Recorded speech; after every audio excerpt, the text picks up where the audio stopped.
My phone is my bank. Sampath Mobile Banking. Convenient, easy, saves time. Sampath Bank, we present your future.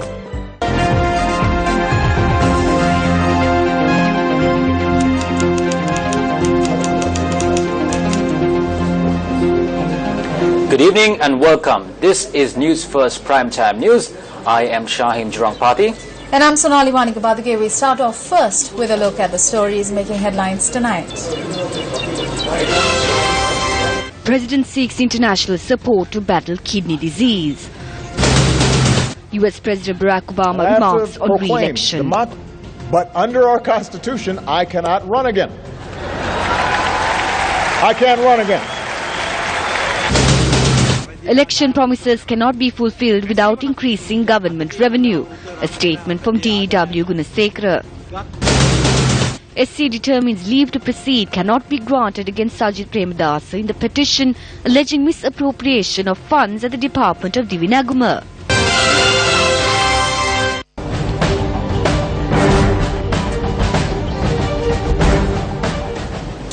Starting off tonight's news, President Maithripala says that Sri Lanka is seeking the support of all friendly nations to rescue Sri Lanka's farming community from the kidney disease. The President made this statement at a meeting with Colombo-based diplomats at the Presidential Secretariat. I invited the diplomatic community today to seek your support for the program to eradicate the kidney disease from Sri Lanka. There are over 40,000 kidney patients in Sri Lanka. 1,000 kidney-related deaths are reported annually. The health sector and other research institutions have conducted a thorough study on kidney diseases in Sri Lanka. We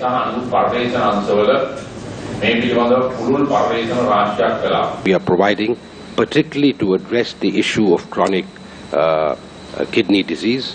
We have been in the supplying, or we are completing projects which involves supply of pipe-borne water to prevent CKD.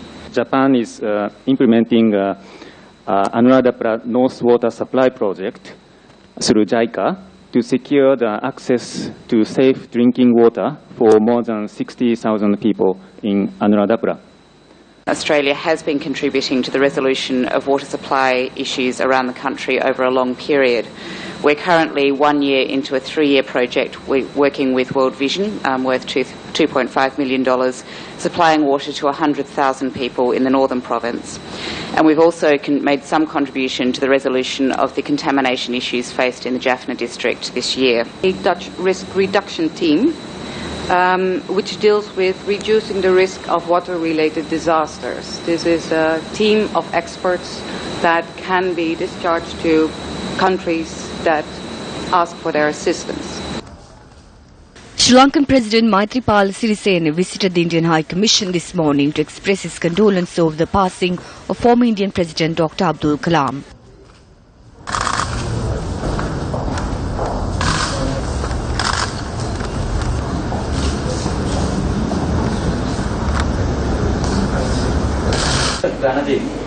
The Supreme Court determined that leave to proceed cannot be granted in the petition against Sajid Premadasa and the Cabinet of Ministers alleging misappropriation of funds at the Department of Divinaguma Development. The petition was filed by the All Island Samurthi Development and Agriculture Research Production Assistance Officers Association, its president and secretary. The Supreme Court also refused to grant interim relief sought to suspend the using of funds of the department to provide loans to beneficiaries. The petition was considered before Chief Justice K. Sri Pavan and Justices Priyasad Depp and Upali Aberatna. Court, however, granted leave to proceed against the first and second respondents, who are the former Director Generals of the Department of Divinaguma Development.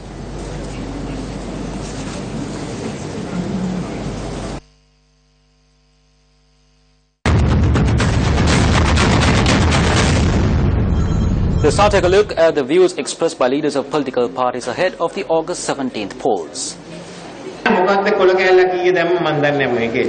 A document was unveiled. Yesterday, the document entailed the same promises. It is not worth reading it. They want a struggle. The world is at our doorstep to support us. At a time when they are prepared to provide aid, the Sinhala, Tamil and Muslim communities are coming together.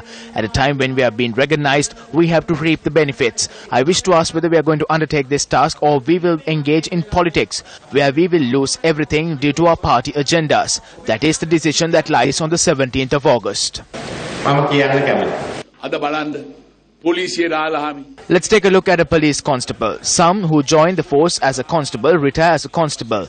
In 2005, I arrested this problem and ensured justice was meted out. A proper system should be in place for this. We will establish such a streamlined program for the public sector. The former president unveiled his elections manifesto yesterday. He says that he will give life to the country and rebuild it. Can a person who was rejected by the people be suitable to give life to the country? 6.2 million people wanted him to go home. So what does he mean by giving life to the country and rebuilding it? He will not rebuild the country, but will destroy it with his lies.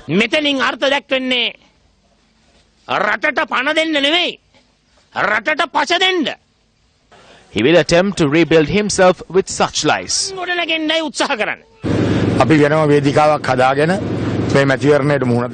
We are contesting this election independently. However, we will not allow the corrupt former president who destroyed this country to regain power. We are against this. We condemn this move with much disgust.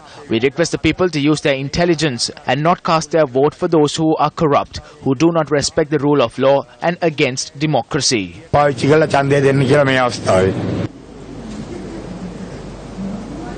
The Janata Vimukti Peramuna presented its election manifesto to the working masses in Pitakotte today. After Kehelia Rambukwella took a fall in a hotel in Australia, a sum of 11.2 million rupees was spent from the President's fund for the operation. The bill at the Singapore hospital which treated DM Jayaratna stood at around 22 million rupees. This bill was footed by the President's fund. What happens when one of our children suffers from a heart condition? In order to obtain 175,000 rupees from the President's fund, you need to have a certification from the Divisional Secretariat and a specialist doctor. You need to have so many files. Then you are given a number to which you have to make a phone call. You have to constantly check on the date in which the money will be released. However, such mandatory fields were not looked into to release funds for Kehelia. The President's fund paid for the expenses. The former Prime Minister was also benefited from this. What is our selection criteria? The working masses are deemed as dead bodies.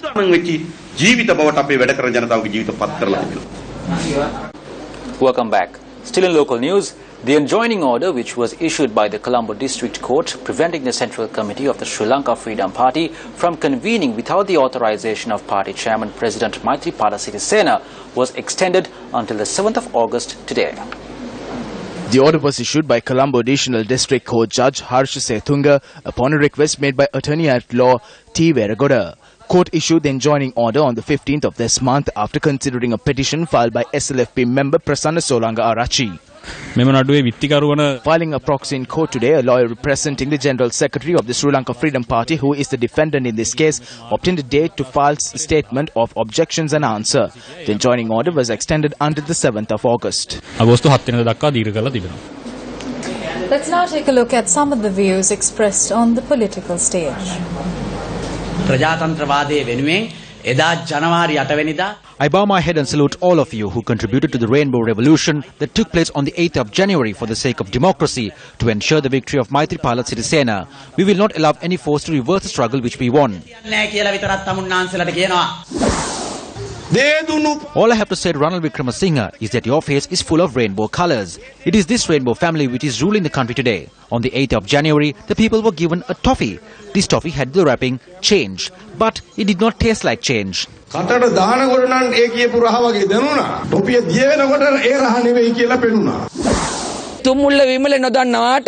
Although Tumula Vimal does not know, we reduced the price of milk powder, something the man who cuddles children failed to do. Although he could not reduce the price of a pound of bread, he tapped the back of innocent people. There's something that I need to tell Tumula Vimal. He still does not know that the people cannot be fooled. After the election, Vijit Vijayamuni will say that they try to revive their father with every medication possible and that once he dies, they will be called to bury him 6 feet under. Did we come forward to make him opposition leader after being elected to parliament from the Kurunegala district? To make him just a parliamentarian? No. Vijit Vijayamuni and Jagat Pushpakumara raised both their hands to make him prime minister. Identify the battle. It is a battle on a rock. There are two bulls in this battle. This is what the sympathy prime minister and his cabinet of ministers are doing. Some cried that the father had died and ran to Ranil's government greedy for ministerial positions. Samaharu appachi malo kiyagena meda wattila giya. Ranil ge aandu ematikam aragena. Bibile unda appachi malo sangame sabhapati. But now they are saying they did so to protect the SLFP. But did they? Did they protect the alliance? It's all about fulfilling their personal agendas. Tamanta varadana. Tamanta varaprasada. The Mahinda Rajapaksa mettuma. After serving as president for 2 terms, Mahinda Rajapaksa is struggling to become prime minister.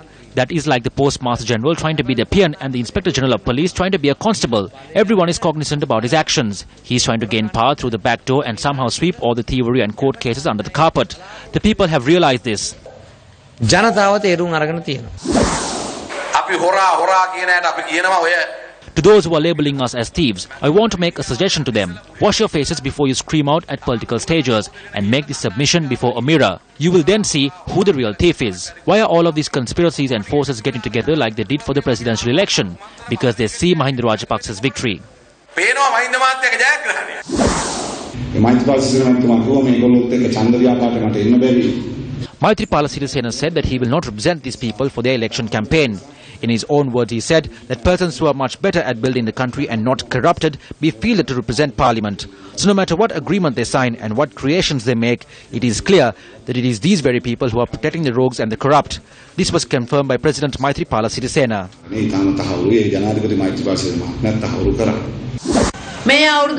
Even after ruling the country for 21 years, they have not introduced a new economic investment program for the country. What was the development he carried out? When Mahinda Rajapaksa left the presidency on the 8th of January, he left the country in debt amounting to 9,170 billion rupees.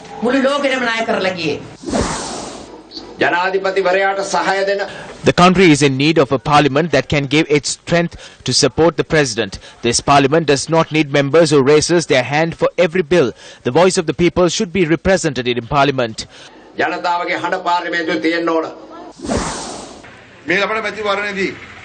We have an opportunity on the 17th of August at this upcoming election to form our very own government and fulfill our services to you, to the world.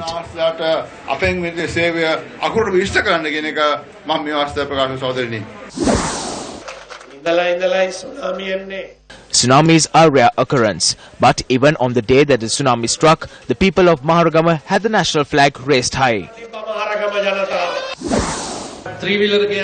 There are political leaders of the UPFA who cannot even have a crowd to fill a 3-wheeler. So these people are using Mahinda Rajapaksa as a bait to gain power. There is unity in the party now. I sacrificed the prime ministerial position which I could have secured. Why did I do this? I did this to safeguard the party and form a government. There are no rogues in this party. All the rogues have fled. There are no new rogues awaiting to enter the party, nor will we let new rogues to enter the party. We need to form an SLFP-led government. If we are to do this, we need to elect an SLFP as the Prime Minister.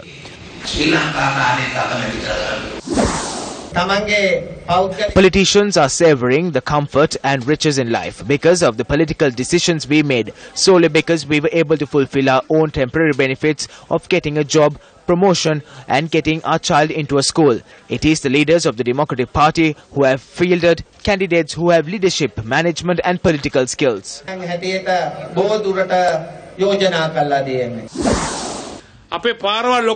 All constructions on roads which commenced were halted. Supplying of electricity to houses were halted midway. With all this in mind, can we still cast a vote for the UMP on the 17th?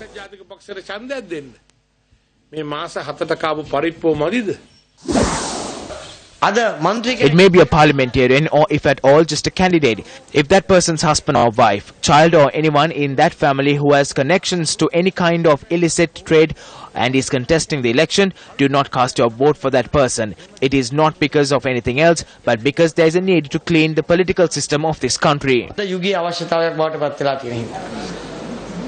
The collective of civil organizations, trade unions and political parties convened a press conference today. Can the Sri Lanka Freedom Party stand against the abolishing of the executive presidency? Can they stand against a just society? One day the SLFP will join this movement. We will establish an advisory committee to look into all the ministries.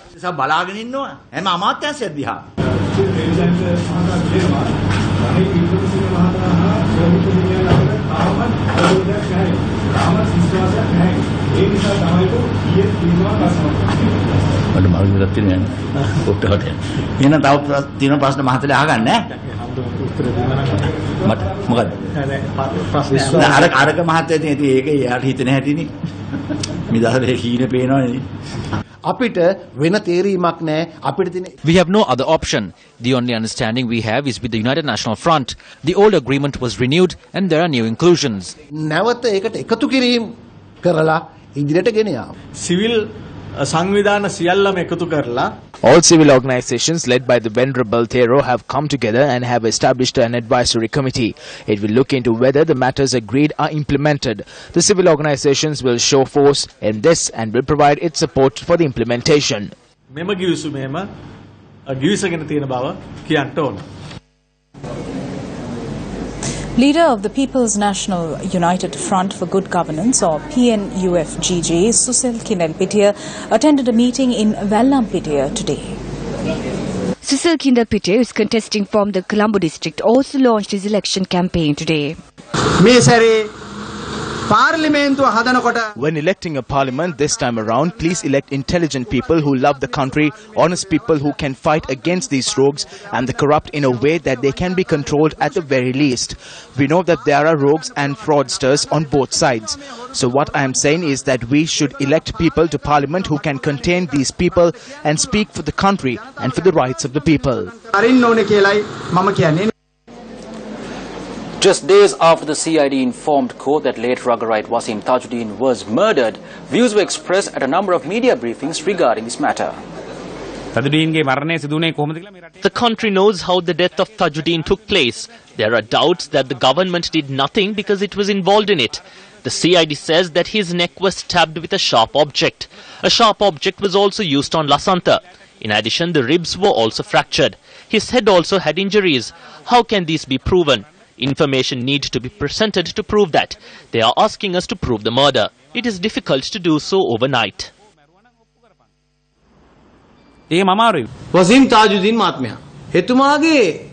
Back then we said that the death of Wasim Tajuddin was murder. That was kept a secret. After the new government came into power, the matter was investigated and taken before court. And it is said that his death was in fact murder. How many such murders have taken place in the past? There were discoveries made in the Diyawanna Oya as well.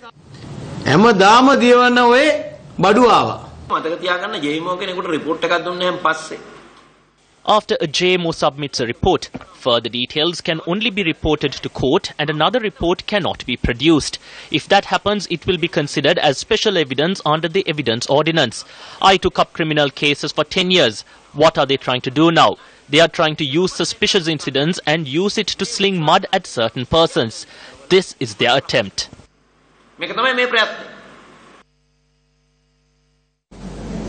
Former Minister D.E.W. Gunasekara convened a media briefing in Colombo today. The revenue of the government generated per year will not cover the payment of the loan installment for that year. No one is told the truth about this. No matter who comes to power for the next 5 years, priority needs to be given to increase the government's revenue. No one speaks of a situation where this will not happen. Promises are made as if there is a lot of money. It is said that salaries and pensions will be increased. Everything leads to the treasury.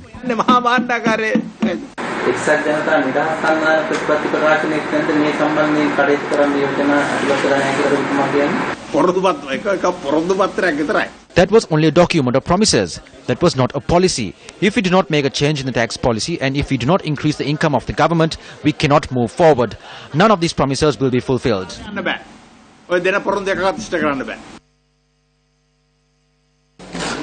Police has urged public support to identify the body that was discovered in a luggage bag in Peta.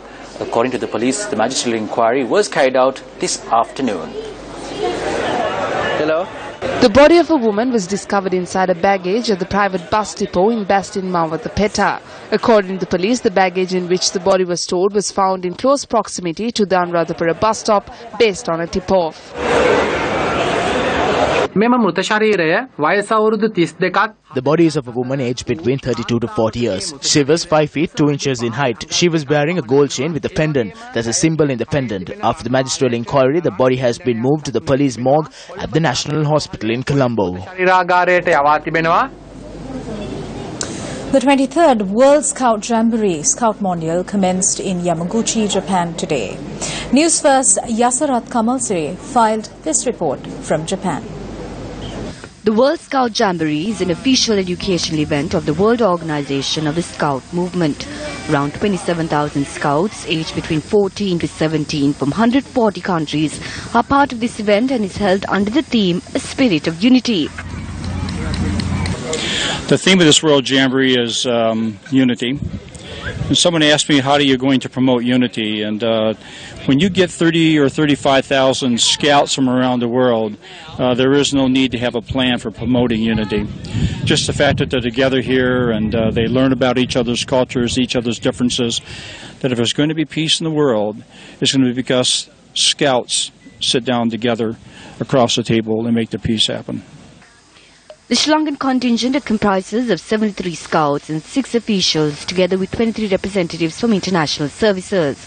The Jamboree site is located on 286-hectare newly built city in Kirarahama, Yamaguchi. For the next 12 days, 27,000 scouts and leaders from more than 140 countries and territories will be neighbors with one another, bringing different parts of the world, cultures, religions, views, among others, to the doorstep of each other.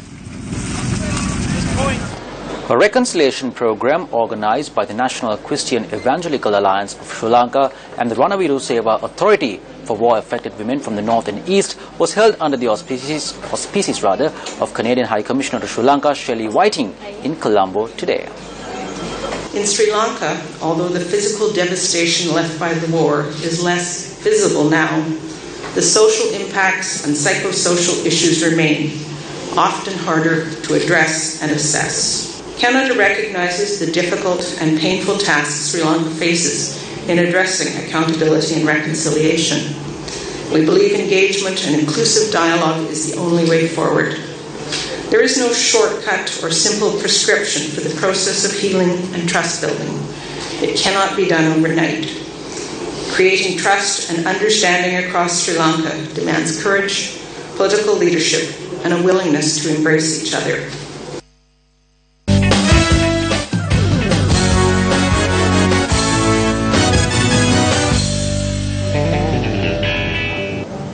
The Sri Lanka Olympic Committee stated today that the International Olympic Committee does not recognize the newly appointed Badminton Association of Sri Lanka. Even though the World Badminton Federation suspended the membership of the Badminton Association of Sri Lanka last week, a new board of officials were appointed at the elections of the association held recently.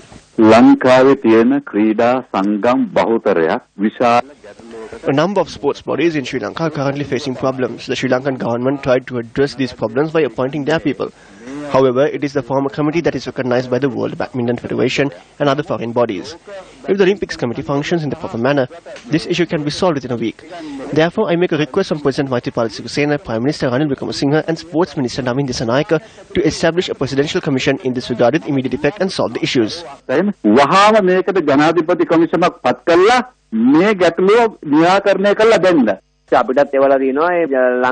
We have been notified that the Badminton Association of Sri Lanka has been suspended. According to them, the local body had not complied with their constitution for the past 2 years. That was the reason for the suspension. As a result, the local body was informed to amend the constitution and convene an AGM, or else the local body will not be recognized internationally. The Sports Ministry needs to look into the matter. We cannot do anything. If we are suspended, we will not be able to participate in the SAF games that are to be held in India. Sports Minister Navin Dissanayake elaborated. Sports arbitration body. The sports arbitration body is based in Lausanne, Switzerland. So we will present a document regarding this suspension in writing to them. If there are any discrepancies that exist in the sports world, it is the sports arbitration body that summons the relevant parties and hold an inquiry. So this is what we hope for. This suspension is referred to as a due process. The suspension was issued without making any inquiry from us. However, according to our sporting rules and regulations, we will definitely have to conduct an election.